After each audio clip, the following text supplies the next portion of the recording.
সবাইকে আসসালামু আলাইকুম। তো আজকে আমার দুই বন্ধুর মধ্যে পাঞ্জা লড়াই হবে। একজন হচ্ছে জাহিদ ভার্সেস অর্ণব। তো শুরু হয়ে যাক, হাড্ডাহাড্ডি লড়াই চলতেছে, দেখা যাক কে হারে। যে হারবে সেটি তার গার্লফ্রেন্ডকে পরেরজনকে দিয়ে দেবে। এখন দেখা যাক কি হয়। দুজন কঠোর পরিশ্রম করে যাচ্ছে, কারণ কেউ কারো গার্লফ্রেন্ডকে হারাতে চায় না। দেখা যাক এখন তলা দিয়ে কিছু পুট্টিস কিনে সন্দেহ। অনুভূতি কেমন হলো?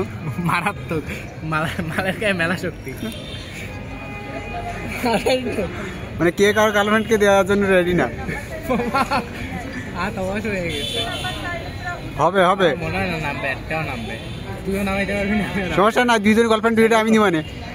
তাই তো, আরে হার মেনে নিয়েছে, দিয়েছেন কে কারো গার্লফ্রেন্ডকে দেওয়া না। ঠিক আছে, পরের বার আবার হবে।